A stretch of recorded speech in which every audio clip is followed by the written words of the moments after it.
Hello. How are you doing today, Danny? I am swell. How about yourself? Absolutely fantastic. I'm so excited to talk with you because even yesterday I'm sitting with a 19-year-old and who's got an opinion about an opinion about an opinion, and it's like people need to read your book to refocus what is actuality versus an opinion. Well, thank you. That was my goal. It's about a man that we I think it's a black and white photo that we've all seen and drawn our own conclusions with. And you have gone into to find out who this man was, and how it affected American history. Well, I wanted to do that. Spoiler alert, I do not solve the case. Okay, I don't claim to be smarter than the 10,000 other people who've written about the Kennedy assassination. For numerous reasons, I was fascinated with Jack Ruby. And it's funny you mentioned the picture. There are two famous pictures. One won the Pulitzer because it's the actual moment of him shooting. The other is just a second before, which is a very interesting picture too. But here's the most famous thing this guy ever did. And the guy who was desperate for fame, and his back is to the camera. You can't see his face.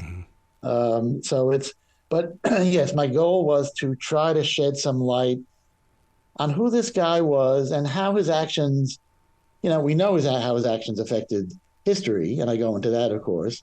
But what was it like to be Jack Ruby's brother or sister? What was it like to be Jack Ruby's niece or nephew? What was it like to be Jack Ruby's rabbi? And, that guy I spoke to, he was the guy named Hillel Silverman. Yep. He's the father of the actor Jonathan Silverman.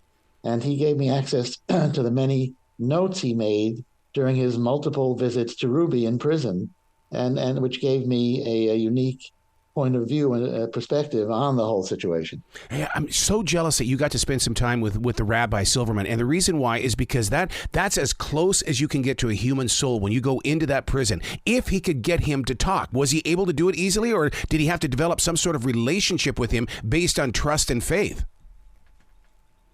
You couldn't shut Jack Ruby up. Really? Jack Ruby spent 3 years talking to anybody and everybody who would listen. He contradicted himself. His mood changed. His description of his motivations and his state of mind was constantly shifting. But unlike Oswald, who all we heard was some scattered things. Most famously, "I'm a patsy" when he was brought before the press. For some reason, there was no working tape recorder at the Dallas Police Department those 2 days. Jack Ruby wouldn't shut up. He talked to his jailers. He talked to his lawyers. He talked to the opposing lawyers. He talked to all these psychiatrists who visited him. He would have impromptu press conferences, even though his lawyers didn't allow him to take the stand during his trial. He had impromptu news conferences at breaks in the trial where he would talk to the press and anybody. I mean, sort of something that kind of argues against a conspiracy, I think, although not definitively, because there's no definitive thing in this. But it's the fact that anybody could have gotten close to him and plugged him if they wanted to. The security was very lax, and as I say, so he, I think the things he said to the rabbi were maybe more intimate, more spiritual.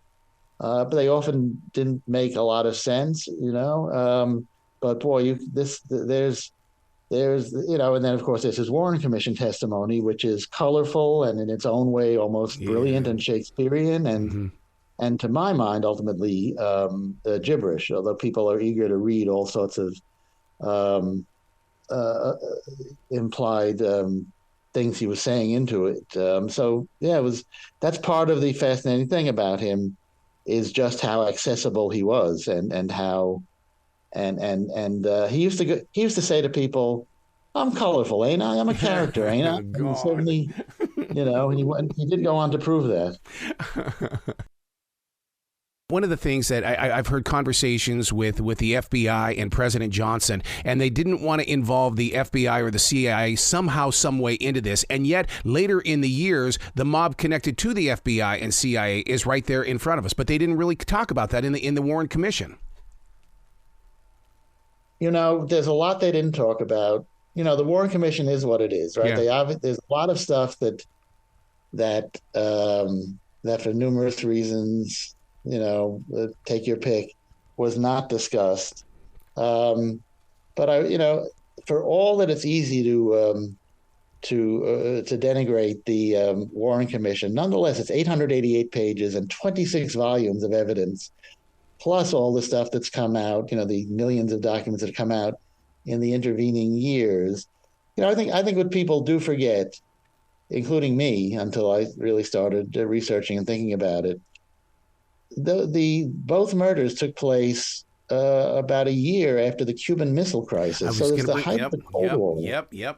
And I think there was this, I think the big fear really was especially given Oswald's, living in Russia and his attempts to get into Cuba, if it was somehow Soviet related, it could be the beginning of World War III. Yep. And I think certainly Johnson, unless you're of the school that believes that Johnson was the guy who did it, which there is a school of thought on that. I think it's unlikely, but again, it seems like a very remote possibility. But to give him some credit, you can say the guy was trying to not have World War III start on his watch. Wow. Until I got your book, I didn't realize that Jack Ruby had two different personalities, or he was two different people. I was just, once again, I judged history by what I found in newspaper magazines and things like that. But you really give us that identity of being two different people. I think two would be mild. I think there were probably 20 different Jack Rubies. The book is called The Many Faces of Jack Ruby. Yes.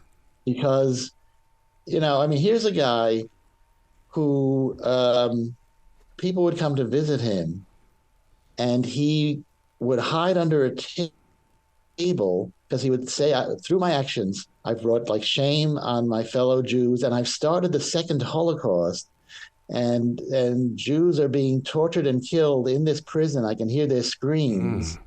So that was one Jack Ruby, very almost actively crazy, unless he was acting, which would have made him the world's greatest actor. Right. Then a minute later, he'd say hey, you want to play cards? And then he could be shut down and unresponsive and crying. And then you read about his Warren Commission testimony where he literally took over the room.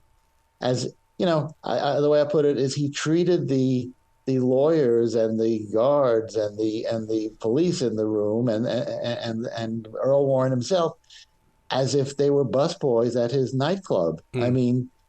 So he could be intimidating. It's to read accounts of that and here are these. I'm thinking especially of Gerald Ford, who, if you remember how he was built, he had a background as a football player. He was built like a football player. So here's Ruby ordering these people around as if they were his staff. It's, but then you do have to remember that whatever multiple kinds of personalities he displayed, he was the guy who walked up in a room full of police and shot Lee Harvey Oswald at point blank range and killed him. So, you can't, that was part of him too. Wow. You've got to come back to this show anytime in the future, Danny. I love how you build a story and you keep me so connected to your paragraphs. Oh, well, thank you. That's, obviously every writer longs to hear that. So you've made my day. Well, you be brilliant today, okay, sir? You too.